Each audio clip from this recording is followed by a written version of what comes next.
Et bienvenue, bienvenue à un retour à Dieu. Il a failli m'avoir à la fin du générique là. Je te jure, j'étais scotché. Je le regardais, mais en plus nous on n'a pas le son les gars. Bon, enfin bref, voilà, c'est bon. On est bon. Voilà quoi. Un jour, ça sera propre, je vous le jure.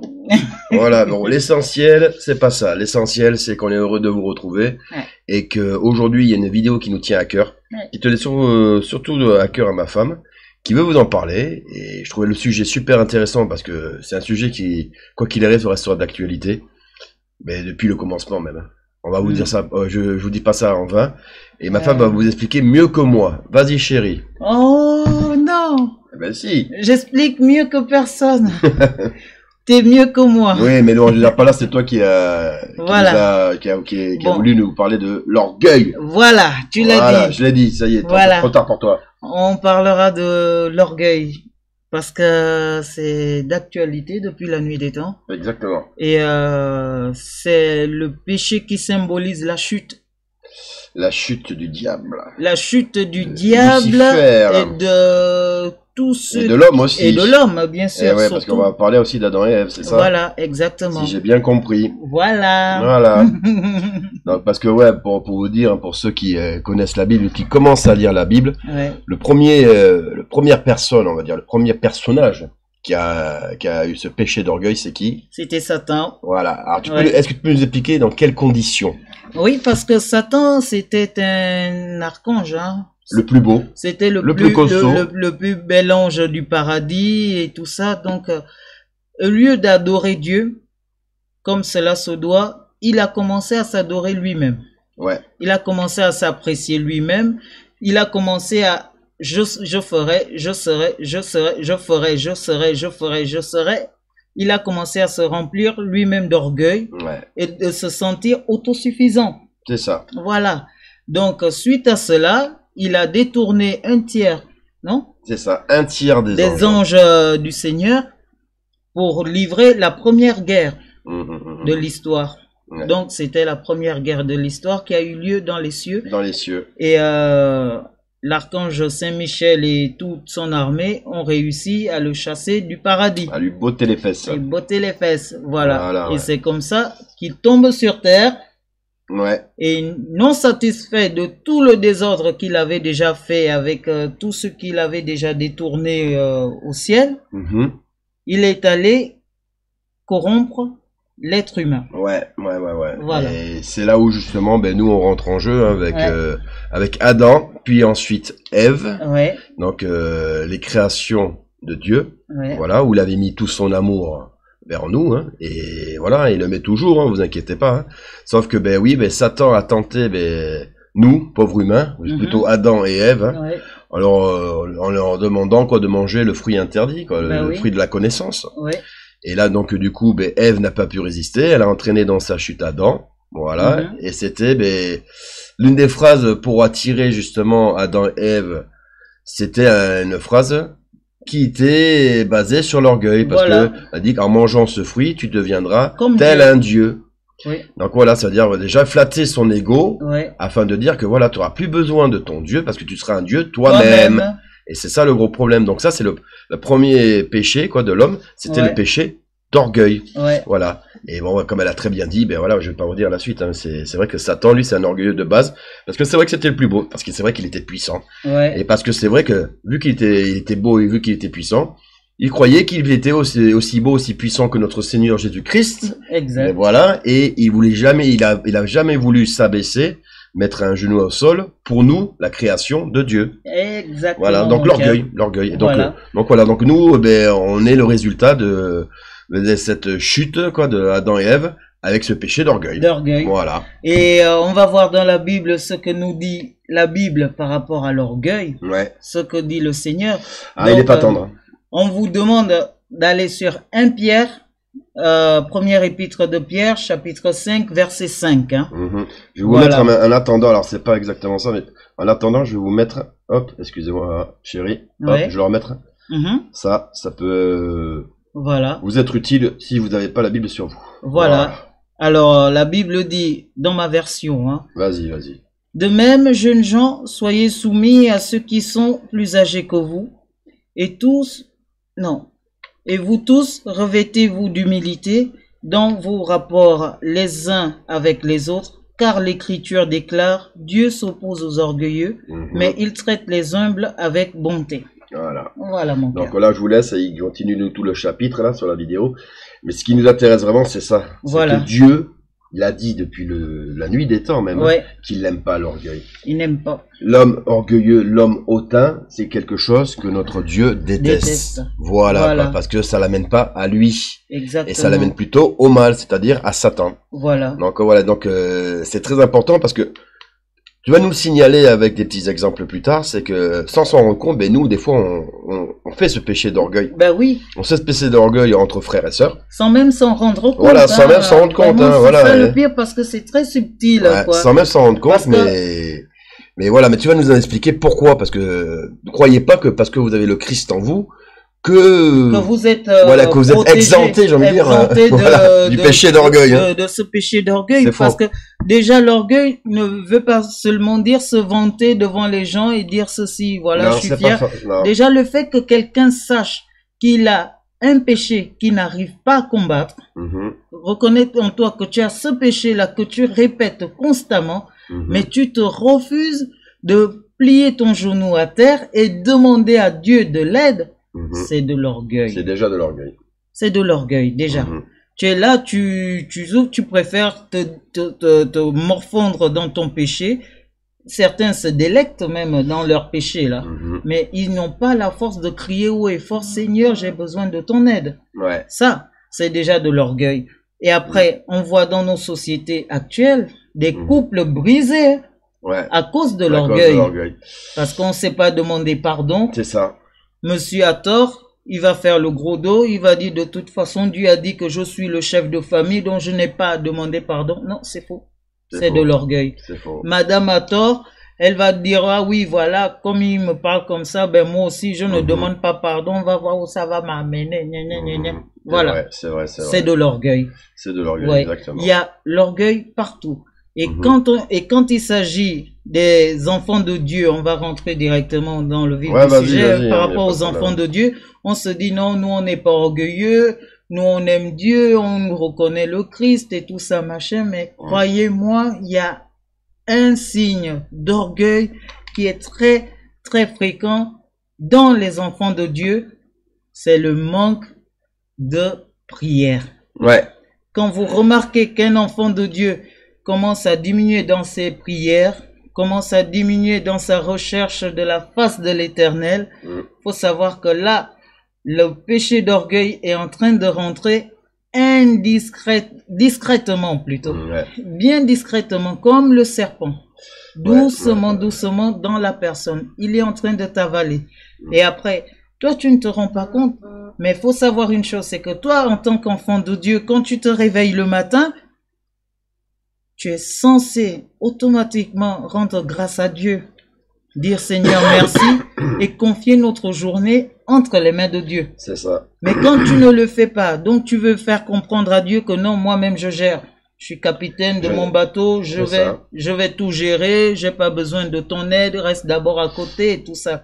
Donc c'est de l'orgueil. Ou quand on se dit aussi que quoi qu'il arrive, de toute façon j'ai la foi, donc Dieu est avec moi même si je ne prie pas. Voilà. C'est de l'orgueil. C'est de l'orgueil, ça, c'est de l'orgueil. C'est là où justement c'est le danger, où on s'éloigne petit à petit de Dieu. Et parce qu'on devient orgueilleux, on oublie de prier, on oublie tout ça. Mais tu fais bien de le dire. Moi j'aimerais bien en plus rajouter par rapport aux actualités là que nous vivons, malheureusement. L'homme est en train de pécher d'orgueil, ne serait-ce que pour se dire qu'il n'a pas besoin de Dieu pour se sortir de cette pandémie. Voilà. C'est tout bête, mais c'est ça. Voilà. Là, quand on dit, on va se sauver nous-mêmes.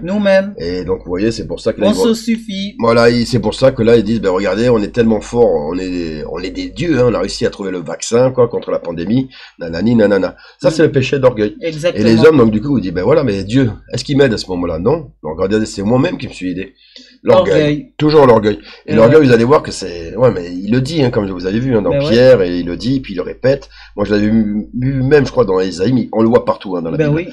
Dans la Bible, où justement, il déteste vraiment ça, notre Dieu. Il déteste vraiment ça. Certains même des enfants de Dieu, moi, je suis super intelligent, voilà, je suis fier de mon intelligence, si moi, je comprends tout. Je me permets vite, parce que ça, c'est bien que tu me dis ça, c'est qu'il y a des gens, voilà, Et ça, sachez que là, c'est là où vous commencez à vous écarter de Dieu. C'est quand vous commencez à penser par votre propre intelligence. Ouais. C'est-à-dire que vous pensez plus par rapport au Saint-Esprit. Vous pensez plus quoi par rapport justement, par rapport au Saint-Esprit, c'est-à-dire que vous attachez à la chair, à vous attacher à justement ce qui est sur terre.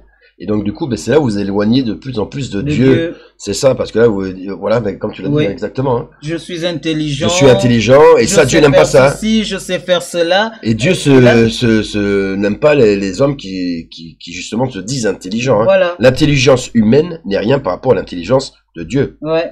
Sachez-le, hein, ça. Hein. Et puis même, il disait que tout ce qui vient de l'homme est pure folie. Hein. Ben oui, la sagesse de l'homme. La sagesse de l'homme, voilà, exactement, c'est ça. La sagesse de l'homme est pure folie. Il n'est que pure folie. Hein. Ouais. Et nous, on est considérés comme des fous parce qu'on est avec le Christ. Ouais. Parce qu'on croit en une chose qu'on n'a pas vue.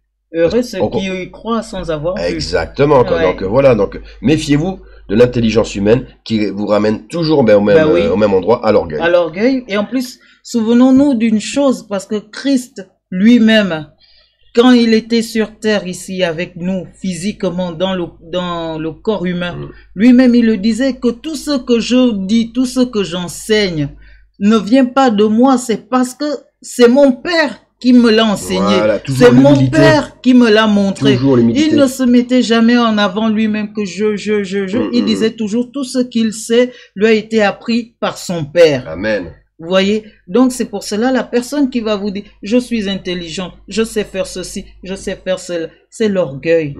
C'est l'orgueil parce que tout ce que nous savons nous a été donné ou appris par quelqu'un. Et c'est Dieu. Et c'est Dieu, cette personne-là. C'est tout simplement Dieu. Alors, il faut rendre à Dieu sa gloire. Donc, quand on ne le fait pas, là, c'est un péché parce que Dieu n'aime pas. Il partage pas sa gloire. Non, ça, non. On le sait. Et on l'a déjà dit aussi souvent dans nos vidéos. Ceux qui le savent pas, on a un Dieu jaloux. Ah oui. N'oubliez pas que notre Dieu, c'est un Dieu jaloux. Il veut qu'on aime que lui. Exactement. Donc on peut pas prier de Dieu. Et en faisant ça, qu'on se prie soi-même, parce que vu que l'homme se considère comme un propre Dieu, qui s'éloigne de Dieu lui-même, vous imaginez comment le Dieu, il peut pas supporter ça, quoi. Et comment ça nous amène à notre propre chute. Parce que là, à l'heure actuelle, moi j'en vois plein qui commencent.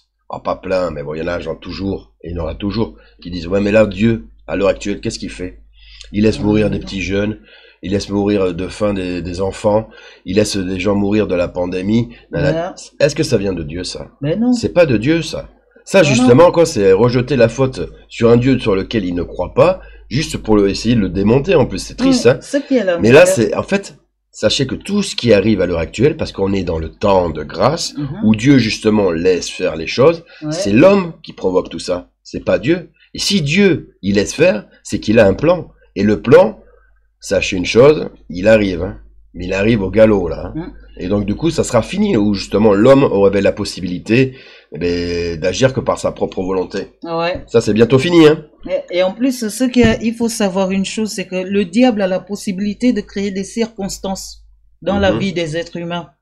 Que tu sois chrétien, que tu sois païen et tout ça, le diable a cette possibilité de créer des circonstances dans la vie de tout un chacun sur terre.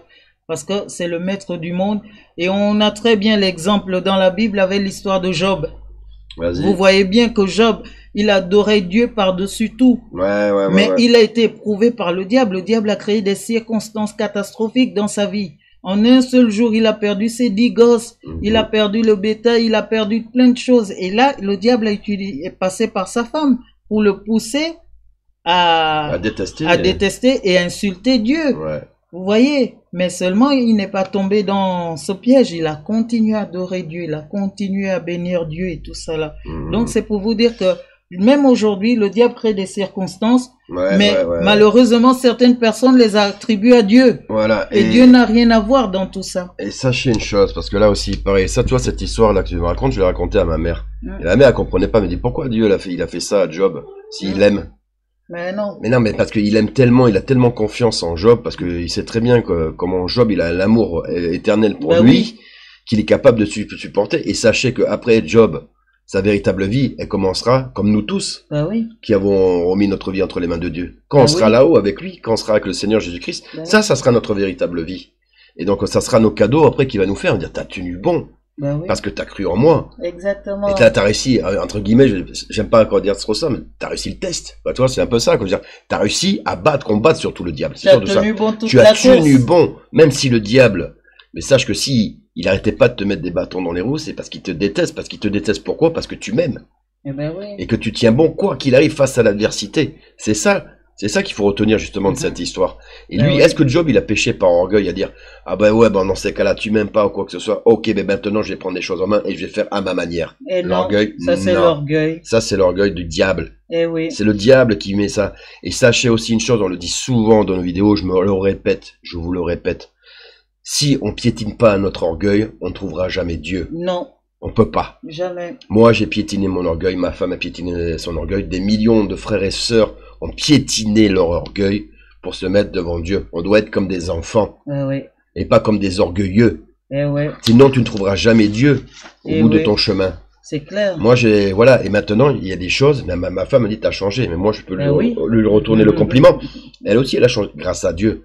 Avant, elle me parlait, quand j'ai mis, attends, c'est moi le bonhomme, c'est moi le mari, c'est moi le plus intelligent de la famille, donc je sais ce que je fais. Non, je rigole, hein, c'est une caricature, hein, calmez-vous. Non, mais je rigole, j'exagère.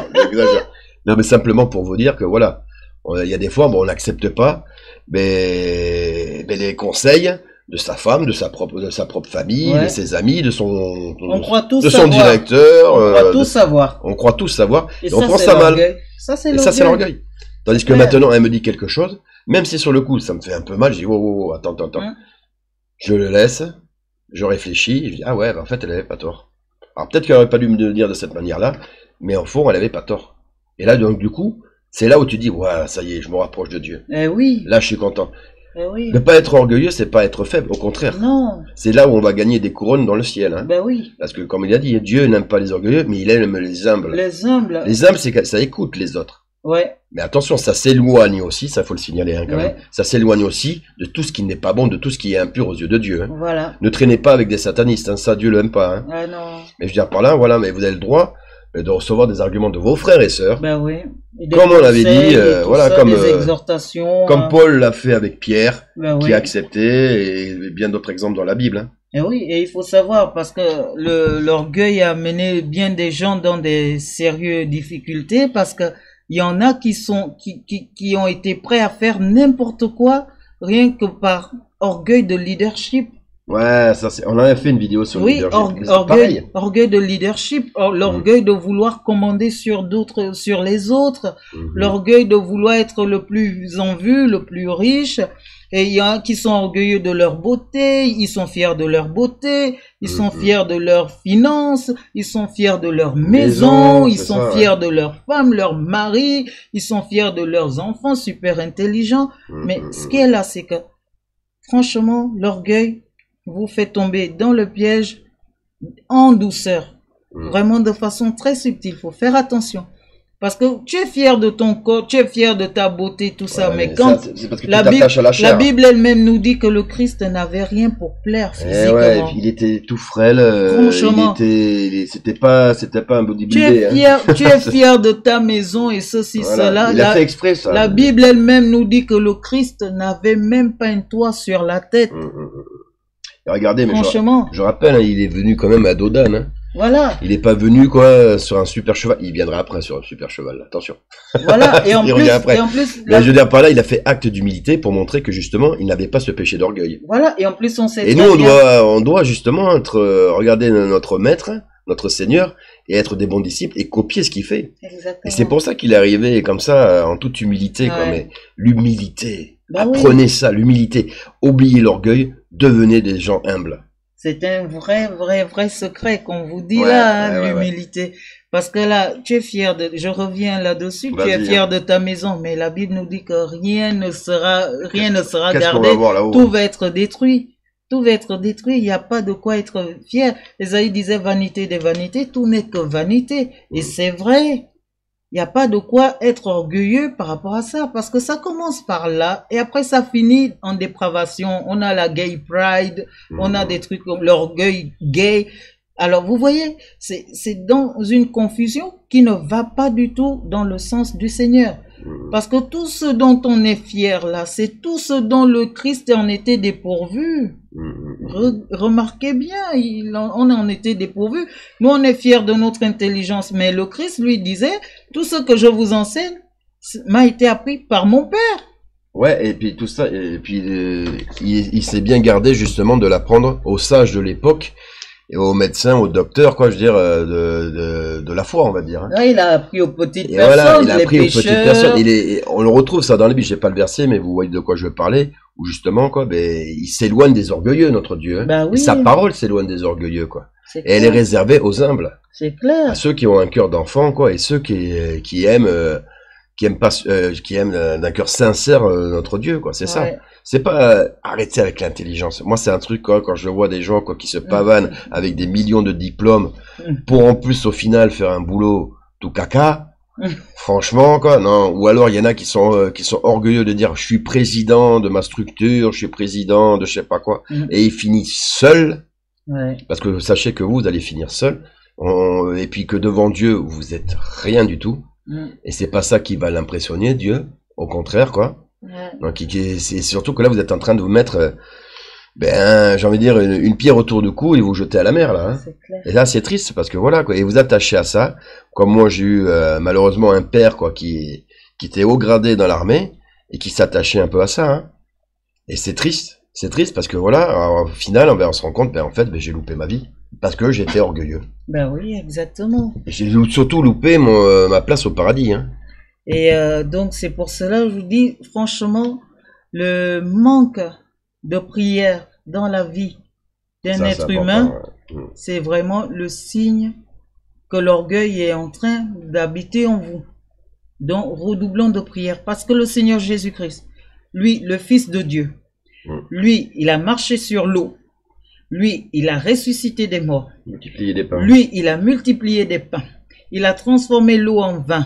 Il a guéri les aveugles, il a guéri les boiteux, les lépreux, et j'en passe. Il a guéri une femme qui avait des règles, qui réglait depuis des années non-stop. Elle avait des pertes de sang.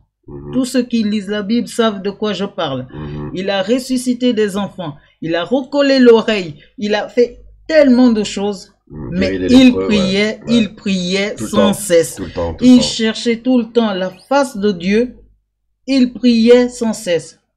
Lui qui est ressuscité le 3e jour après sa mort, lui qui est monté au ciel devant tout le monde, il priait tout le temps, il cherchait la face de Dieu. Et pourquoi il faisait ça? Et pour nous montrer le chemin. C'est pour cela qu'il dit qu'il est le chemin, la vérité et la vie. Alors, franchement, donc nous, on estime qu'on n'a pas besoin de prier.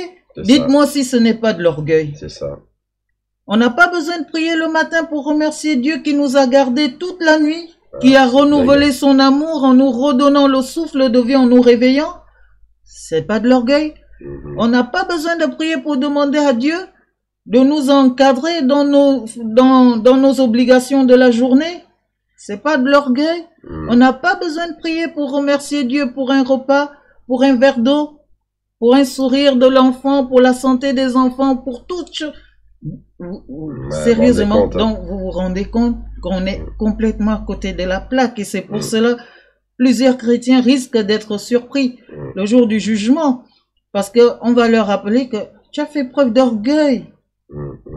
Tu t'es détourné de la prière qui est la clé de ta relation personnelle avec Dieu. Parce que tu peux pas dire que tu as une relation personnelle avec Dieu si tu ne pries pas. Parce que moi, je rebondis à ce que tu dis, et c'est très bien ce que tu as dit. C'est que dans ces églises, moi, vous savez, moi, j'ai du mal avec les églises. Alors, je dis pas que toutes les églises sont en mauvaise attention, hein, mes frères et sœurs. Hein. Je dis pas ça. Hein. Et dans celles que j'ai vues, en tout cas, il n'y avait pas beaucoup de choses bonnes. Mais le problème, c'est que, comme tu dis, il y en a qui attendent que votre pasteur, votre curé, ou je sais pas quoi, prie pour vous. Et vous priez plus. C'est dingue, ça. Il y a des gens, quoi, qui attendent que le dimanche pour faire une prière.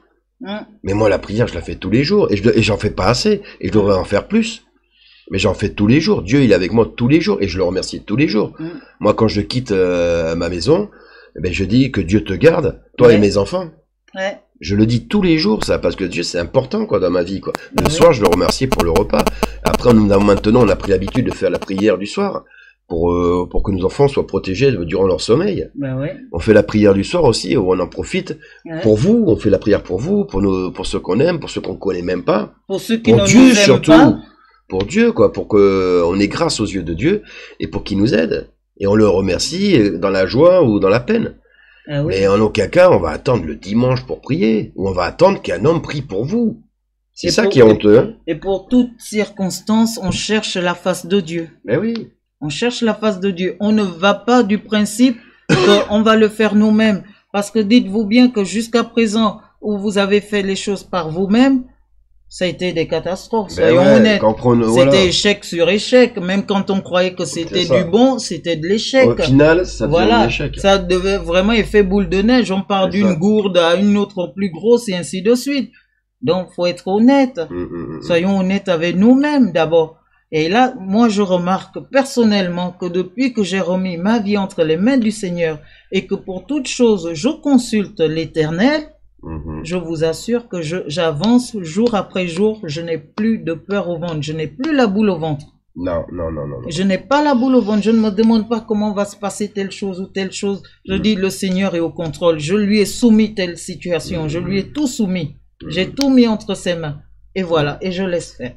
Voilà. Il faut chercher la face de Dieu. C'est important. Et puis, quand il y a quelqu'un qui a un frère, vous allez sentir, demandez surtout à Dieu qu'on l'esprit du discernement, qui vous amènera justement à trouver des bonnes solutions dans votre vie. Et surtout à écouter autour de vous, quoi. Des fois, il y a des gens qui vont vous parler. Ne soyez pas orgueilleux à leur dire, mais attends, tu connais moins la parole que moi, t'enflamme pas, attention à ce que tu dis, nanana. Ah, ça, c'est pas bon. Parce qu'ici, ça se trouve, Dieu, elle a utilisé ce frère ou cette sœur pour vous parler, pour vous faire comprendre quelque chose. Alors certes, vous connaissez peut-être la Bible plus que lui. Tant mieux, hein, je veux dire, tant mieux. Dans ces cas-là, faites-en profiter les autres déjà, j'ai envie de dire. Mais lui, là, qui connaît peut-être pas forcément comme vous connaissez, ce qu'il est en train de vous dire, c'est peut-être un message qui a été dicté par Dieu. Faites preuve d'humilité, écoutez-le. Et si vous vous rendez compte qu'il est dans l'erreur, mais pareil, vous allez avec humilité et beaucoup d'amour lui expliquer que là, c'est pas bon. Mais attention, ne soyez pas à dire dans l'orgueil, à dire, ah non, moi je connais, quand même, ça fait 20 ans que j'ai lu la Bible. Ça, c'est faux. Paul lui-même, moi j'adore Paul, excusez-moi, je vais le citer souvent, Paul lui-même n'a pas connu le Seigneur Jésus-Christ de son vivant, mais je peux vous dire une chose, qu'on l'a vu, vous le voyez dans la Bible, il connaît la parole de Dieu. Hein. Il a eu la révélation. Pourquoi il connaît pourquoi il connaît cette parole, alors que justement, il n'a pas vécu avec le Seigneur Jésus-Christ. Lui, il a eu la révélation. Lui, il est venu à Christ par révélation. Voilà. C'est-à-dire, ce n'est pas que Christ lui a donné des enseignements comme ont pu en bénéficier Pierre, Jacques, Marc et tout le reste. Lui, c'est la révélation. C'est-à-dire que Dieu l'a carrément repêché d'entre les pécheurs, les païens, les criminels et tout ça, les amortes, quoi. Parce que, franchement, qui n'est pas en Christ, là, mais, voilà. Alors, donc, il a repêché de là, et il lui a fait la révélation, il a entendu la voix du Seigneur qui lui disait tout ce qu'il devait faire. Donc, c'est Dieu lui-même qui l'a enseigné. Et sachez que Paul, moi, je suis en train c'est un bon conseil si vous n'avez peut-être pas le temps, par exemple, de lire la Bible ou vous trouvez pas le temps. Moi, ce que je fais pendant mes trajets, même, je mets de l'audio. Voilà, j'ai un casque, vous voyez, il est joli, ce casque. Et bien, n'empêche, quoi, ça me sert parce que je mets l'audio, quoi, de la Bible. Et là, je suis à 1 Corinthiens, justement, avec Paul. Et Paul, sachez une chose, que c'est génial. Moi, c'est génial parce qu'il est dicté par Dieu, bien sûr. Mais voilà, il remercie à chaque fois le Seigneur d'avoir mis le Saint-Esprit en lui. Lui-même, il a peur de louper sa place au paradis. Hein. Lui-même, il veut pas qu'on l'appelle apôtre parce qu'avant, il a été persécuteur. Et lui-même, il dit, arrêtez vos guerres entre vos ministères. Parce que le seul à qui nous devons rendre grâce, c'est pas à moi ou à Apollos ou à, je sais plus à qui il parle, enfin bref, d'autres frères. Il dit, c'est au Christ. À chaque fois, et il fait preuve d'une humilité. C'est dingue. Moi, c'est une leçon. C'est une leçon, quoi. Je me dis, voilà. Et oui, Paul, tu es le 12e apôtre, c'est sûr. Voilà. Mais lui-même, il n'aimait pas qu'on lui dise ça. Parce que justement, il restait humble et parce qu'il justement, il n'était pas dans l'orgueil. Voilà. Et justement, il se battait aussi contre ça, contre ses propres frères et sœurs qui devenaient orgueilleux, à dire, voilà, moi j'appartiens à Apollos, moi j'appartiens à Paul, moi j'appartiens à d'autres. Non, il lui dit, mais non, c'est pas ça. Non. C'est pas ça. On appartient au Christ. Arrêtez ces guéguerres, ça ne sert à rien. C'est pas, il le dit, hein, Paul, c'est pas Paul qui va vous sauver. C'est pas Paul qui vous sauve, c'est le Christ. Ouais. Voilà, c'est que, voilà, pour vous dire que, lisez la Bible, écoutez-la si vous n'avez pas le temps comme moi, Et vous allez apprendre beaucoup de choses et ça va vous édifier. Et surtout, vous allez vous faire comprendre que s'il y a une chose que Dieu il déteste, mais déteste, c'est l'orgueil humain. Ah oui, l'orgueil dans toutes ses formes. Franchement, et ne venez pas me dire que ouais, je suis orgueilleuse d'être chrétien. Non. C'est une grâce. Hein, Dieu ne nous demande pas ça parce qu'on devient chrétien. C'est une grâce, comme le dit mon mari. Ce n'est pas par la volonté de quelqu'un, ce n'est pas parce que tu te lèves un bon matin et tout ça. J'ai décidé d'être chrétien. J'ai décidé d'être chrétien, non, ce n'est pas comme ça. Non. Ce n'est pas la paire de babouches de Tati, quoi. Voilà, je décide d'acheter. C'est ça. C'est pas le mec. Je veux la Bible, je vais la coltiner, je la lis pendant 2 semaines, je suis à fond. Voilà, et je suis chrétien. C'est bon, je suis chrétien. Voilà. Non, c'est pas ça. Je passe par les eaux du baptême, ça y est, je suis chrétien. Non, c'est pas ça. C'est pas ça, chrétien. Pas ça. Le christianisme, c'est bien plus profond que tout ça. Ouais. Bon, ça ferait un autre sujet. Ouais, mais bien sûr, avec Dieu, il y a plein de sujets. Mais sinon, franchement, faites attention cette année. Ouais, on peut dire. Ouais, parce que nous, on vous souhaitera pas la bonne année. Non, moi, je peux pas vous dire que je souhaite la bonne année. Ce serait mentir parce que. Elle commence mal déjà. Parce qu'on sait très bien que plus on avance dans le temps, plus on est à la fin. Ouais, les débuts des contractions. Plus on s'approche de l'avènement du Seigneur, heureusement d'ailleurs, parce que moi, mon vœu, c'est vraiment qu'il arrive. Hein. Mais ça, c'est pour ça, voilà, on va dire, ça va pas s'arranger sur terre, mais par contre, dans notre cœur, on peut être rassuré, ça veut dire que le Seigneur arrive. Hein. Bah oui, le Seigneur arrive, donc croire que l'année prochaine, cette année sera meilleure que l'ancienne, c'est faux, c'est illusion, quoi, c'est une illusion. On sait très bien que les choses vont aller en s'empirant. En s'accélérant. En s'accélérant, ça va s'empirer. Et voilà, quoi, donc il faut juste être ferme dans sa foi. C'est ça, et ne rien lâcher, lâchez plus rien, vous n'avez plus le temps. Là, voilà, ne rien lâcher, et ça se fait comment? En priant. Il faut qu'on demande à Dieu la force, et sa foi et son Saint-Esprit qui contiennent bon, quoi, parce que les secousses vont commencer à se faire sentir, quoi. Et les temps vont devenir de plus en plus durs, et si Dieu nous donne vie encore demain, et ainsi de suite, comme il nous a donné vie toute l'année dernière, eh ben, on aura peut-être l'occasion de voir tout ça. Mais il faut garder la foi et ayons confiance en Dieu. Mais donnons à Dieu la place qu'il mérite. À bas l'orgueil. On pose le genou par terre matin et soir. Et chaque instant qu'on a, merci Seigneur pour ce repas. Merci Seigneur pour ce compagnon.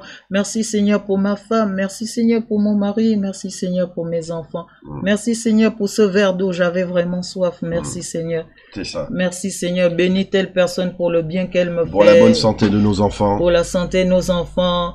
Bénis tel parent, même s'il ne m'aime pas, Seigneur, que le pain ne manque pas sur sa table. Amen. Que la santé, qu'il trouve Dieu et tout ça, voilà. C'est ça. Chercher la face du Seigneur et ne pas perdre le temps à croire que parce qu'on a un bac+6, on devient, je sais pas, parce qu'on est ministre, parce qu'on est fils de, parce qu'on a ceci, parce qu'on a un compte à 6 chiffres, parce que voilà, non mais c'est n'importe quoi tout ça. Mais vous vous rendrez compte, pour ceux qui lisent la Bible, que Dieu s'est révélé non pas aux plus riches et les plus puissants de ce monde, aux plus petits. Bien au contraire, quoi. Même ne serait-ce que David, il a commencé au bas de l'échelle. C'est clair. Et pour battre Goliath, je peux vous dire que c'est pas par sa propre force qu'il a battu ou sa propre intelligence. C'est clair. Donc on va rester humble, c'est surtout ça qu'on vous dit, rester humble. N'oubliez pas de prier. La puissance de la prière, on n'arrête pas de le dire, la puissance de la prière. C'est important. La prière, ne croyez pas que c'est parce qu'elle n'agit pas tout de suite qu'elle n'agit pas. Nous, on le voit avec notre bébé. Moi, je vous le dis, je le vois avec mon bébé. Le temps de Dieu est le meilleur. Je le vois dans ma vie au quotidien, je le vois. Je le ressens, voilà. Et donc, du coup, voilà, quoi. C'est pas des miracles que moi je demande. C'est simplement que l'Éternel, j'ai grâce à ses yeux, quoi. Voilà. Qui est justement être humble. Moi, j'essaye d'apprendre de plus en plus l'humilité, hein, les amis. Alors, c'est pas dit que j'y arrive tous les jours, mais ça me tient à cœur parce que je sais très bien que Dieu, il aime ça. Voilà. Dieu, il aime ça, quoi. Laissons le Saint-Esprit nous façonner. C'est ça. Parce que le Saint-Esprit sait mieux que quiconque d'entre nous, parce que déjà ici sur terre, personne ne peut dire qu'il sait tout. Non. Mais le Saint-Esprit sait comment on peut plaire à Dieu. C'est ça. Parce qu'il nous vient de Dieu, le Saint-Esprit. Oui. Le Saint-Esprit connaît Dieu. Le Saint-Esprit a vu Dieu. Le Saint-Esprit était là quand Dieu a créé le monde. Hein. Donc, laissons-le nous façonner Voilà, laissons Dieu faire les choses et donnons à Dieu sa place. Voilà, faut redoubler en prière et rattrapez-vous pour ceux qui s'endormaient dans la prière. Sachez que les choses vont s'accélérer et réveillons-nous, quoi. C'est ça. C'est ça. Donc voilà, donc c'était bien sûr toujours avec le Seigneur un message d'espoir. Parce que notre plus grand espoir, c'est Dieu, c'est le Seigneur Jésus-Christ. Amen. Voilà, et que dites-vous, il gagne à la fin. Il a déjà gagné. Il a déjà gagné, on vous le dit, on vous le répète. Donc n'ayez pas peur. C'est pour ça qu'il vous dit n'ayez pas peur. Il sait qu'il a gagné. Il a gagné. Il va botter les fesses au diable. Il va révéler les injustices de ce monde. Il va punir les méchants. Voilà, tout ça, on va le vivre. En Christ, on est vainqueur. On est vainqueur et nous. On est vainqueur. À chaque fois, on regarde des vidéos où on voit justement l'enlèvement, on voit quand la grande Jérusalem va descendre du ciel, enfin bref, le millénium et tout ça. Sachez que voilà, moi j'ai envie d'y être, hein. Et c'est pas par péché d'orgueil que j'ai loupé mon billet, hein. Et je veux pas que ma femme aussi loupe son billet, et que toi tu loupes ton billet, hein. Donc voilà, donc soyons pas orgueilleux, parlons-nous calmement. Il y en a qui disent ouais t'as tort là, c'est pas bien ce que t'as dit, quoi que ce soit. On peut se parler tranquillement, avec humilité, il n'y a pas de souci. Nous on vous oblige pas, même ceux qui regardent cette vidéo, que vous n'êtes pas chrétien, on vous oblige pas de devenir chrétien, on n'oblige pas de devenir chrétien. On n'oblige pas, comme a expliqué ma femme, on se lève pas du jour au lendemain comme ça, non. Ça nous attrape, c'est quand Dieu il décide de toquer fort dans notre cœur, il le fait. Mais par contre sachez que il a sûrement dû le faire déjà plusieurs fois, mais t'as pas vu. Voilà, t'as pas encore ressenti. Et je souhaite que tu le ressentes. Voilà. Donc soyons dans l'amour, soyons dans l'humilité. Ne tombons pas dans les pieds de Satan. Nous avons le droit d'être en colère, mais bien sûr des colères saintes. Voilà. Et puis faites attention à ce que vous dites, ce que vous faites. Et demandez pardon. Demandez souvent pardon au Seigneur, quoi, comme lui nous a pardonné. Oui, n'hésitez pas. Et n'hésitez pas à prier. Dieu fait preuve de tant de grâce, tant de miséricorde, et il n'hésite pas à changer ses plans pour toute personne qui se répand. Dieu n'hésite pas à changer ses plans. Vous avez l'exemple de Ninive avec Jonas. Comment Dieu a changé ses plans sur Ninive, parce que Ninive... même lui, il attendait, mais qu'est-ce que t'attends ? Voilà, tu vas pas Ninive s'est répenti. Voilà. Donc n'ayons pas honte de nous repentir, n'ayons pas honte de poser aux genoux par terre. Même si on a déjà reçu le Christ dans notre vie, le jour où on tombe, le Seigneur nous relève parce qu'on repart devant Dieu, on demande pardon. N'ayons pas honte de demander pardon encore une fois, et toujours, parce que la Bible nous dit, il nous sera pardonné, parce que Dieu est bon. Dieu est bon. Le seul truc qu'il ne faut pas faire, c'est pécher contre le Saint-Esprit. Mais pour tout le reste, demandons pardon d'un cœur sincère. Ne soyons pas orgueilleux. Parce que là, vous voyez, le Seigneur fait grâce aux humbles. Et c'est comme ça que le Seigneur Jésus-Christ, dans toute son équipe, il n'y avait que des personnes humbles. Il n'y avait pas de grands pharisiens, de docteurs de la loi, de ceci, de cela. Non, il a pris vraiment les personnes humbles. C'est ça. Donc, soyons comme le Christ était. Lui, il n'était pas orgueilleux de quoi que ce soit. Il remettait toute la gloire à Dieu, toute la gloire au Père. Faisons de même. C'est ça. Parce que ce monde-là, ça ne vaut pas la peine. Non, putain. Pardon, excusez-moi, j'ai senti tout seul. Non mais je veux dire, c'est sérieux quoi. Moi j'ai envie de vivre le millénium, moi j'ai envie de vivre tout ça. Moi je veux dire, moi toutes les richesses de ce monde, tous les diplômes de ce monde, j'en ai rien à cirer. Hein. Alors, je vous le dis comme je le pense. Hein. Ah non, mais non, jamais je louperai mon billet quoi pour être à côté de l'éternel. Hein. De voir le couronnement de notre Seigneur, purée, on va le vivre ça, quoi, ça va être dingue. On va vivre dans des maisons en or, les gars. Donc les plus grandes villas, quoi, des milliardaires, qui sont orgueilleux comme pas deux, qu'est-ce qu'on en a à cirer, j'ai envie de dire. Et je prie aussi pour eux, attention, hein. Je dis ça en rigolant, mais je prie aussi pour eux, pour qu'ils reviennent au Christ, hein. Pour qu'ils reviennent au Christ, je prie pour eux. Ah, mais c'est vrai que c'est compliqué à un riche d'aller au paradis, hein. Ça je le comprends maintenant, je le conçois, hein. Parce qu'il y a cet orgueil qui parle, hein. Et ça, c'est vrai que c'est ça, en fait, que je pense que le Christ, il voulait même nous dire par rapport aux riches qui ont du mal à aller au paradis. Hein. Donc voilà, hein. Mais non, moi je souhaite qu'il y ait un maximum de personnes avec le Seigneur. Je souhaite d'avoir des surprises quand je me retournerai à ma droite ou à ma gauche quand je serai là-haut. Voilà. Soyez-en sûrs, il revient. Voilà. Bon. Il nous a dit qu'il revient. Amen. Et il n'est pas allé tisser des fils ou je sais pas, des perles comme on dit. Là-bas. il est allé nous préparer une place. Il nous l'a dit et quand ce sera prêt, il reviendra. Et il revient donc bientôt. Enfiler des perles, c'est ça que tu voulais dire. Voilà, enfiler des perles. Parce que tu sais des perles. Franchement. Non, j'étais là tout à l'heure. Mais comment il fait? Ah, c'est Dieu. Il fait ce qu'il veut, le gars. C'est fort, ça.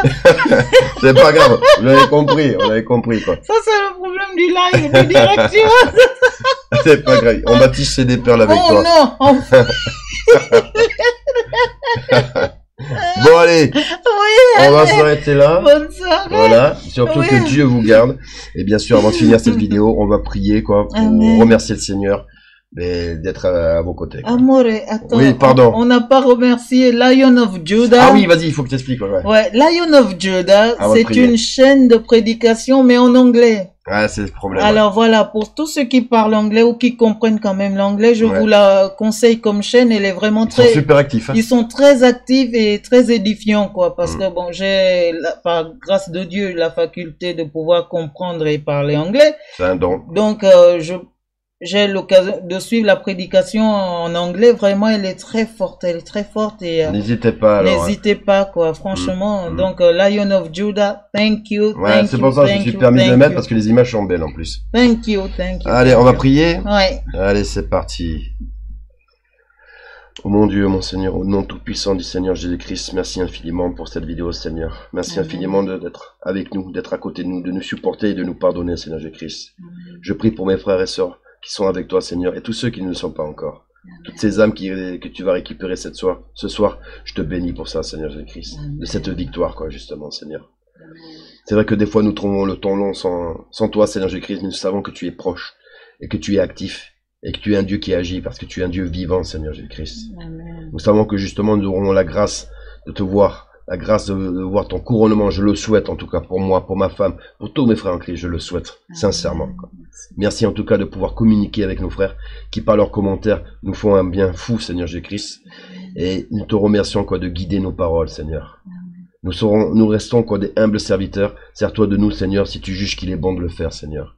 Je te demanderai surtout quoi de protéger mes frères et sœurs en Christ, mes enfants, tous ceux que je ne connais pas, tous ces enfants qui souffrent, peut-être ce soir, Seigneur Jésus-Christ, bénis-les, protège-les jusqu'à ton grand retour. Récupère-les s'il est nécessaire et ramène-les à toi, Seigneur Jésus-Christ. Je te bénis aujourd'hui, demain et pour toute l'éternité. Amen. Amen. Notre Père qui es aux cieux, que ton nom soit sanctifié, que ton règne vienne, que ta volonté soit faite sur la terre comme au ciel. Donne-nous aujourd'hui notre pain de ce jour. Pardonne-nous nos offenses, comme nous pardonnons aussi à ceux qui nous ont offensés. Ne nous soumets pas à la tentation, mais délivre-nous du mal, car c'est à toi qu'appartient le règne, la puissance et la gloire au siècle et des siècles. Amen. Eh bien, en tout cas, on vous remercie. Merci. Du fond du cœur, on vous dit à très bientôt pour une prochaine vidéo. Allez, ciao. Ciao.